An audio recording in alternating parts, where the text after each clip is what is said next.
आइए बात करते हैं 16 अप्रैल 2023 की, जब हमने अपने परिजनों से मिलन का एक उत्सव मनाया। सदगुरु जग्गी वासुदेवन की एक पुस्तक द डेथ पढ़ने के बाद मैंने और मेरी पत्नी मालती ने इसे सहर्ष स्वागत रूप में मनाने का निश्चय किया। ये दिन अपने पूरे जीवन में, या यूं कहें कि जीवन के तमाम दिनों की तुलना में, बड़े ही महत्वपूर्ण और यादगार तरीके से मनाया। मैं अब 86 वर्ष का हो रहा था और इधर मेरे फाउंडेशन की स्थापना के भी 20 वर्ष हो चले थे। मुझे लगा कि अब मुझे अपने सारे घनिष्ठ मित्रों, रिश्तेदारों, शिक्षाविदों और अपने उन सारे सहयोगियों के साथ मिलकर इस आयु के पड़ाव को धूमधाम से मनाना चाहिए। इस अवसर पर मैंने पिताजी की स्मृति में एक 25 लाख की कीमत का 2 कमरों का ब्लॉक अनुभव निधि में बनवाने का निश्चय किया, जो न केवल औरों को प्रेरणा दे बल्कि स्थायी रूप से उनके नाम को भी जिंदा रखे।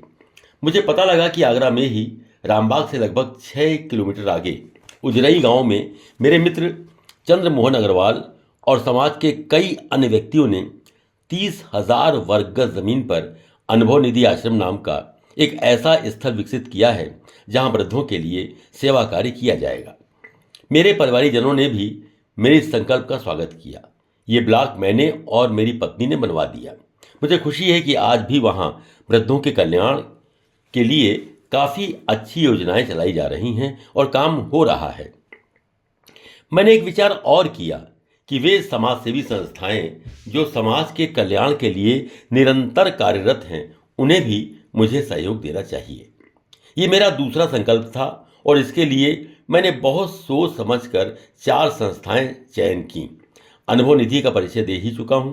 इसके अतिरिक्त आगरा की श्री क्षेत्र बजाजा समिति, जो अंत्येष्टि क्रियाओं को सुगम बनाने के लिए हर प्रकार की सहायता करती है।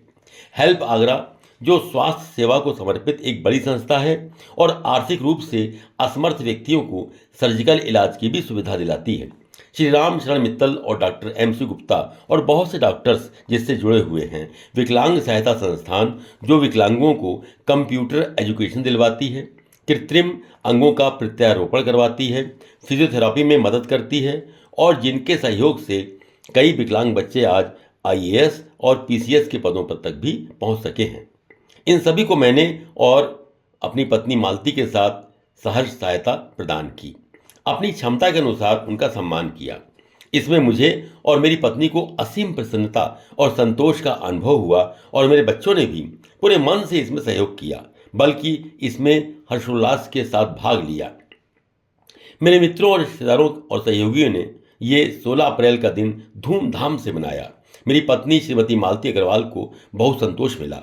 24 अक्टूबर सन 2023 ने अपने पौत्र यश का विवाह कर और पौत्र और पौत्र वधू दोनों को आशीर्वाद देकर 8 दिसंबर 2023 को वे इस संसार से विदा होकर प्रभु चरणों में विलीन हो गई। मैं अब अकेला हो गया, लेकिन 2 इच्छाएं मेरे मन में बनी रहीं। पहली इच्छा थी कि मैं इस किताब को लिख रहा था उसको पूरा कर सकूं, और दूसरी अपने आराध्य प्रभु श्री राम के अयोध्या धाम जाकर प्रभु के दर्शन कर सकूं। 9 मई सन 2024 को मेरी पुत्री अंजलि, पुत्र आलोक, पुत्रवधू रूपाली ने पौत्री सान्या सहित मुझे अयोध्या धाम ले जाकर प्रभु राम के दर्शन कराए। ये इच्छा भी मेरी पूरी कर दी। इस जीवन में प्रभु की मुझ पर असीम कृपा रही और मुझे सब कुछ दिया जो मनुष्य जीवन में कोई भी व्यक्ति कामना कर सकता है।